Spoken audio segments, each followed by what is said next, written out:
سمندر ہماری زمین کے 75% حصے پر مشتمل ہے اور یہ بہت گہرا ہے، اتنا گہرا کہ آپ اس کا تصور بھی نہیں کر سکتے۔ مثال کے طور پر اتنا سمجھ لیں کہ دنیا کے اگر تمام خشکی کے ٹکڑوں کو یا بر اعظم کو تمام مال و اسباب سمیت سمندر کے سب سے گہرے حصے کے اندر ڈال دیں تو یہ تب بھی سمندر کے اندر 2 میل گہرائی تک ڈوب جائیں گے۔ اور اسی سمندر کا سب سے گہرا ترین حصہ بحر الکاہل سمندر کے اندر موجود ہے، جو کہ ناقابل یقین حد تک 11 کلومیٹر گہرا ایک گڑھا ہے جسے میریانا ٹرنچ کہتے ہیں۔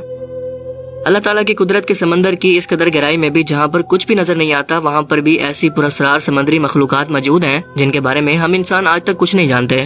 یہ سمندری مخلوقات ایک نارمل مچھلی کے سائز کے جتنا بھی ہو سکتی ہیں اور ایک بڑے مانسٹر یا سمندر کے کسی فکشنل کردار کی صورت میں بھی، جو کہ تاریخ میں کئی بار کیمراز کے اندر حادثاتی طور پر ریکارڈ بھی ہو گئی لیکن ان کی تصدیق نہیں کی جا سکی۔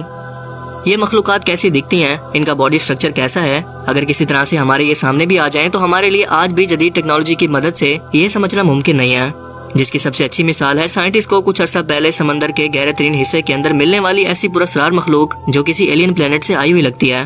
مثال کے طور پر کسی پراسرار سمبل کی طرح دکھنے والی ایک مخلوق جو کہ سمندر پر تیرتے ہوئے کچھ غوطہ خوروں کے کیمرہ کے اندر ریکارڈ ہو گئی۔ یہ سب کچھ نارمل ہو سکتا تھا اور ان لوگوں کے لیے قابل برداشت تھا، لیکن اس کے بعد جو کچھ ہوا اس نے ان غوطہ خوروں کو چکرا کر رکھ دیا۔ ہوا کچھ یوں کہ یہ مخلوق دیکھتے ہی دیکھتے اپنا سائز بڑا اور مزید بڑا کرتی گئی۔ اس کے جسم سے ہیڈ لائٹس کی طرح روشنیاں نکلنے لگی جو کہ ڈیفرنٹ کلرز کے اندر تھی، اور اس نے کیمرہ مین پر یوں فوکس کر لیا جیسے اسے دیکھ رہی ہو، اور قریب آتے آتے اس کے بہت زیادہ پاس آ گئی، جس سے پتا چلا کہ یہ جو بھی چیز تھی بہت ہی سمجھدار تھی۔ اور اس واقعے نے لوگوں کو سوچنے پر مجبور کر دیا کہ کیا واقعی ایلین جیسی مخلوق جو کہ کسی اور سیارے سے ہماری زمین پر آئی ہے، کیا ایسا ضروری ہے کہ وہ آسمان سے ہی آئی ہوگی؟ یا ایسا بھی ممکن ہے کہ لاکھوں سال سمندر کی گہرائی میں رہنے کے بعد اب وہ انسانوں کے سامنے آ رہی ہوں لیکن ہم انہیں ایلین سمجھ رہے ہوں؟ درخت کی شاخوں کی طرح دکھنے والی کوئی سمندری مخلوق جو ایسے سمندر سے مل چکی ہیں جس کے بارے میں ہم 5% سے بھی زیادہ نہیں جانتے، اس کا جواب ابھی تک سائنٹسٹ کے پاس نہیں ہے۔ کچھ لوگ اپنی ایک سب میرین کے اندر سمندر کے نیچے مخلوقات اور پودوں کا مشاہدہ کر رہے تھے کہ اچانک کیمرہ مین کو ایک سائنٹسٹ کے سر پر کسی عجیب مخلوق کا ہاتھ نظر آیا جو کہ انسانی ہاتھ سے کافی حد تک ملتا جلتا تھا۔ اس کے ہاتھ کی بھی 5 انگلیاں تھیں، جس کے بارے میں سائنٹسٹ کے پاس اب تک نہ تو کوئی ریکارڈ موجود ہے اور نہ ہی یہ پتہ چل سکا کہ آخر یہ مخلوق کیا چیز تھی، وہ کہاں سے آئی اور کہاں چلی گئی۔ نومبر 2005 میں ایک ایسا ہی ایلینز کی طرح دکھنے والا سکویڈ ریکارڈ کیا گیا جس کی ٹانگیں کسی مکڑی کے جیسی لمبی تھی، اور یہ بہت ہی عجیب و غریب شیپ کے اندر تھا کیونکہ عام دکھنے والے سکویڈ دراصل اس شیپ کے اندر ہوتے ہیں۔ کچھ ایسی ہی عجیب و غریب چیز جو کہ بوائلنگ پانی کی طرح اوپر کو اٹھتی ہوئی محسوس ہو رہی ہے، اس کے بارے میں بھی سائنٹسٹ کچھ نہیں جانتے کہ یہ دراصل کیا تھا، کیا یہ کوئی پودا ہے یا کوئی زندہ جاندار، ہمیں کچھ پتہ نہیں۔ اوپر بیان کی گئی تمام مخلوقات کو شاید ہم سائنٹیفک ریسرچ کے بعد کسی نہ کسی طرح سے سمجھنے کے قابل ہو جائیں، لیکن اس نیکسٹ چیز کو جو کہ میں بتانے والا ہوں ایکسپلین کرنا بہت ہی مشکل ہے کیونکہ اسے دوبارہ کبھی نہیں دیکھا گیا۔ اور آپ اسے ذرا غور سے دیکھیں،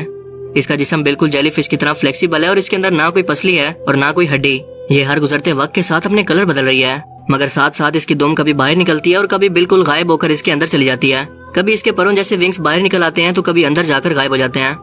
یہ کیا چیز تھی اور ایسا کیوں کر رہی تھی؟ آپ کو کیا لگتا ہے؟ مجھے کمنٹ سیکشن میں ضرور بتانا۔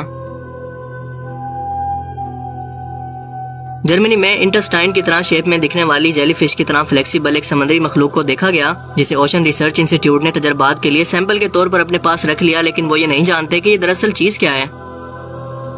مزید اینگلر فش جسے سمندر کے سب سے گہرے ترین حصے میریانا ٹرنچ کے اندر دیکھا گیا تھا، اس کی شکل و صورت بہت ہی خوفناک ہوتی ہے اور اپنے شکار کو اس قدر اندھیرے کے اندر بھی وہ اپنے سر پر موجود ایک لائٹ کی مدد سے اٹریکٹ کر کے اس گہرائی میں اپنا نوالا بناتی ہے۔ کیونکہ 6600 میٹر سمندری گہرائی کے اندر کوئی روشنی نہیں ہوتی، اسی لیے ہم انسان اس کے لائف سائیکل کے بارے میں زیادہ نہیں جانتے۔ اسی لیے سمندر میں بھی اب انٹرنیشنل ریسرچ اسٹیشن تعمیر کیا جا رہا ہے تاکہ سمندر کے ایسے ہی گہرے رازوں سے ہم انسان مستقبل میں پردہ اٹھا سکیں۔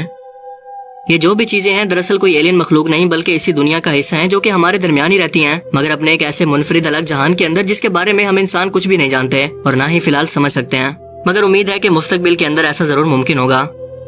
دوسری طرف سچ یہ بھی ہے کہ اللہ تعالیٰ کی پیدا کردہ ان مخلوقات کا نہ کوئی حساب ہے اور نہ ہی کوئی وضاحت کہ ان کی ہر نئی خصوصیت کو جان کر ہم انسان چکرا کر رہ جاتے ہیں۔ لیکن آپ کو کیا لگتا ہے کہ یہ سمندری مخلوقات کیا واقعی کوئی ایلین تھی، یا پھر یہ ہم انسانوں کو یاد دلواتی ہیں کہ ہم انسانوں کو اپنی اس دنیا کے بارے میں جاننے کے لیے ابھی کتنا کچھ ہے جو ڈسکور کرنا ہے؟ اپنی قیمتی رائے کا اظہار کمنٹ سیکشن میں ضرور کریں۔ اب میں ملوں گا آپ سے ایک ایسے ہی نئی انٹرسٹنگ ویڈیو میں، تب تک کے لیے اپنا بہت سا خیال رکھیے گا۔ Thanks for watching this video. اللہ حافظ۔